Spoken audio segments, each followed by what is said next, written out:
Hello and welcome back to Doctor Who, the cancelled years.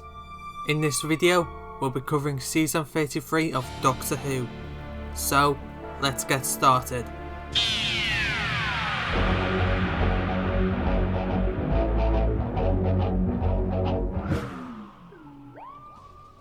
Season 33 would have been the first season for Hugh Bonneville as the Doctor, the last season for Lisa Bauman as Benny Summerfield and Robert Baffis as Chris Hector, the second season for Keith Barnfield as executive producer and Stephen Garwood as producer, and the third season for Colin Brake as script editor.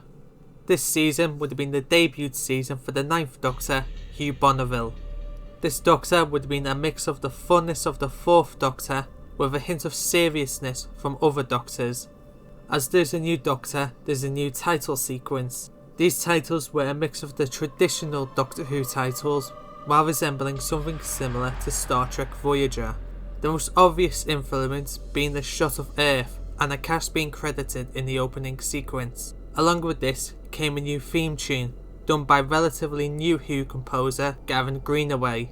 This time the theme is a much more slower one and sounded much more 90s. And now, let's get on with the episodes. The first episode would have been The Living Light, written by Paul Cornell.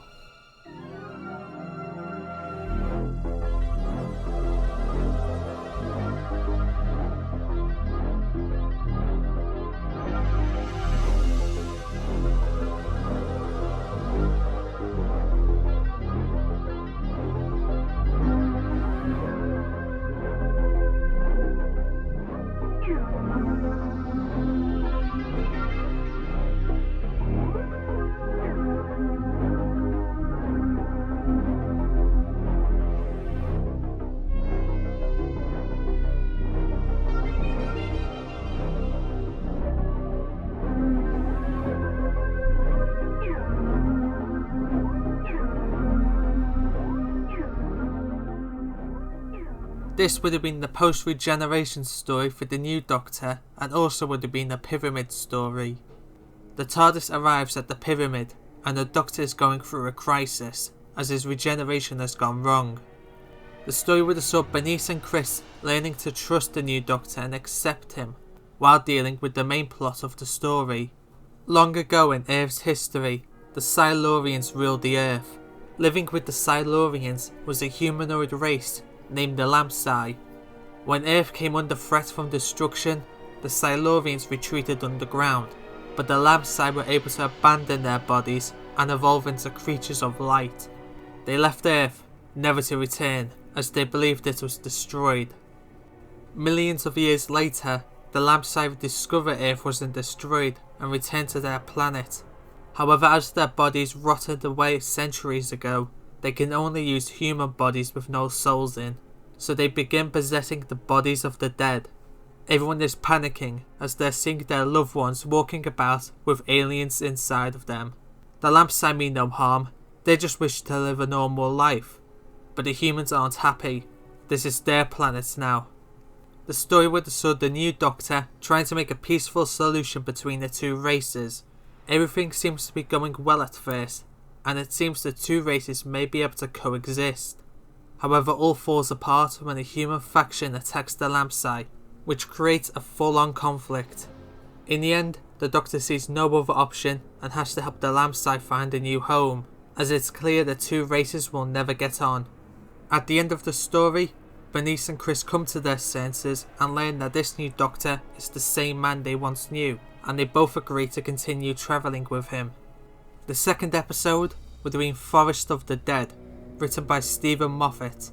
This would have been both Silence in the Library and Forest from the Dead from our own universe. However, here they're combined into one 4-part story. The rest of the story plays pretty much how it does. However, the character of River Song is no longer present and replaced with just another character. The third episode would have been Toy Soldiers, written by Paul Leonard. The story would have saw the Doctor and companions investigating into reports of children vanishing across Europe, with the only clue being a toy bear each child owned. They trekked the children to a planet named Quell. It turns out that the children were being kidnapped by a machine named the Recruiter. The recruiter was a machine created by a race named the Quell. Yes, the species and planet share the same name, to help them in their battles against their enemies, the Sarasi. However, the machine got damaged and forced the war to continue, justifying that warfare acted as a spur to technological prowess. It also began kidnapping children from across the universe and conditioned them into soldiers. Eventually, the Doctor stops the recruiter by reprogramming it to end the war between the Sarasi and Quell and to return the children to normal, as well as sending them back home. The fourth episode would have been Iceberg, written by David Banks. This story would have saw the return of the Cybermen. The story would have been set on a cruise ship heading to Antarctica and would have been mainly told through the perspective of Ruby Duval, a reporter who has come aboard the ship for a story she's working on. It would have saw a different side to the Cybermen. It would have played as a typical Cybermen invade to convert story. However, their reasoning behind this is so that humans don't have to suffer the damage being done to Earth by pollution. The story would have harkened back to the 10th planet and the invasion quite a lot, and it would have acted as an environmental message, as a warning of what Earth could look like by 2006. The 5th episode would have been The Taker of Life, written by Rona Munro. The story would have been set on a humanoid colony world. The Doctor and companions find the people of the planet living in peace and harmony. The people worship a person named the God of Heat. The Doctor believes this to be just a myth. However, he soon discovers that the God of Heat is a real person who monitors the entire planet. The God offers the people of the planet food, water and supplies all year round. However, in return for all of this, he demands a sacrifice once every year. The Doctor and companions soon discover, however, that the God isn't a god, but a greedy alien that feeds on the souls of the dead. The story would have saw the Doctor and companions trying to convince the people of the planet that their god is fake. It takes some time, but they're able to convince most of the population. This angers the population, and they form together to attempt to kill the god. Meanwhile, the god has discovered he's been exposed and attempts to destroy the planet. The people of the planet win by turning the lava inside the god into stone, using water and a basalt fish. However, when the god is killed, he explodes into a fiery flame, which burns everyone on the planet into a pile of ashes. While this would have been a fairly popular story, some people saw this story as an attempt to put a bad name on religions and replied that all their gods are make-believe. It did receive some complaints, but nothing drastic came out of this. The 6th episode would have been Natural Existence, written by Mark Platt. This would have been another pyramid story, and it also would have been Bernice's final story. The story would have been about people across London disappearing. It turns out that the Rani is on Earth conducting experiments involving plants and people, as she's trying to create a race of humans who evolve from plants. The story would have saw the Doctor and companions attempting to stop the Rani before the plant people take over the planet, as the plant people can affect normal people like vampires. During the story, we see the Rani kidnap Bernice's father Isaac and turning him into a plant.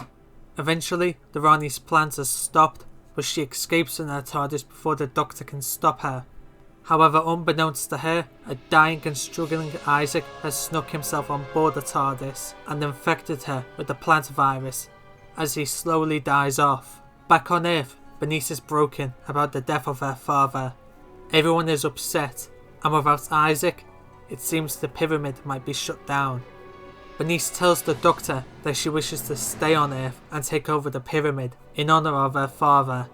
The Doctor agrees, and he and Chris say their farewells to Bernice before departing in the TARDIS. The final episode would have been The Broken Clock, written by Colin Brake. This would have been Chris's final story. The story begins with the Doctor and Chris in the far future to witness the signing of peace between Earth and an alien race after decades of war. However, all goes wrong when the president of the aliens is assassinated, causing chaos. But this is all wrong. The president was not supposed to die. The Doctor and Chris go off to investigate. They meet a detective named Abigail Norwood, who would be portrayed by Beverly Cressman. They team up with Abigail to find the assassin and put him behind bars. After doing some investigating, They discover a time traveller who's travelled in time simply to meddle. He hired a hitman to kill the president, resulting in a whole new war starting. The Doctor takes his time travel device off him and forces him to fix history by taking them back in time, stopping the assassination and leaving him to the authorities.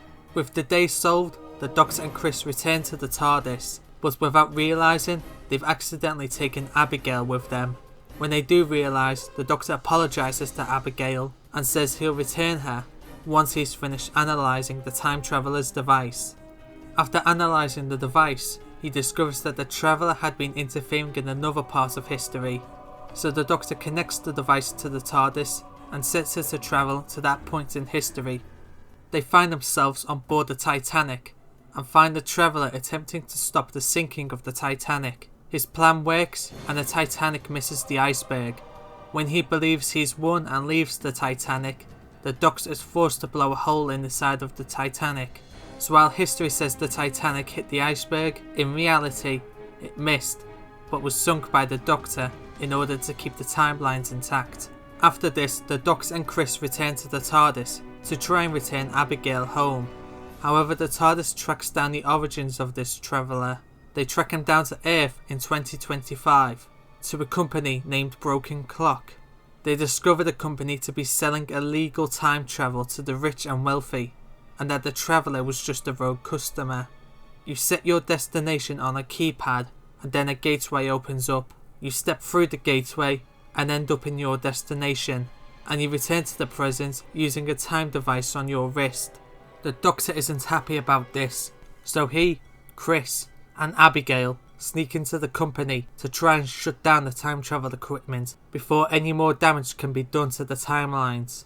The Doctor force returns everyone wearing a time device to the present and tries to shut down the main reactor. However, he accidentally sets it to overload and accidentally opens up the time vortex. It begins to pull everything in. Anything that's pulled in could be sent to anywhere and anywhen. The Doctor and companions begin working on fully shutting down the gateway and closing the time vortex. However, the force becomes too strong and it pulls Chris through.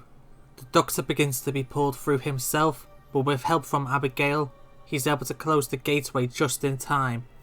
He turns around and discovers Chris is gone. He's upset by his loss and states that he'll miss him. Then a future segment of units arrive and arrest the people behind Broken Clock. The story ends with the Doctor and Abigail on board the TARDIS. The Doctor offers her the chance to travel with him, and after some consideration, she accepts, and the two head off on new adventures. And that concludes season 33 of Doctor Who. The season received mixed reactions from people, however it was still considered a good season. Many people were still adjusting to the new Doctor, however most people seem to agree that they like the new incarnation. So join me next time for season 34. Until then, thank you for watching and goodbye.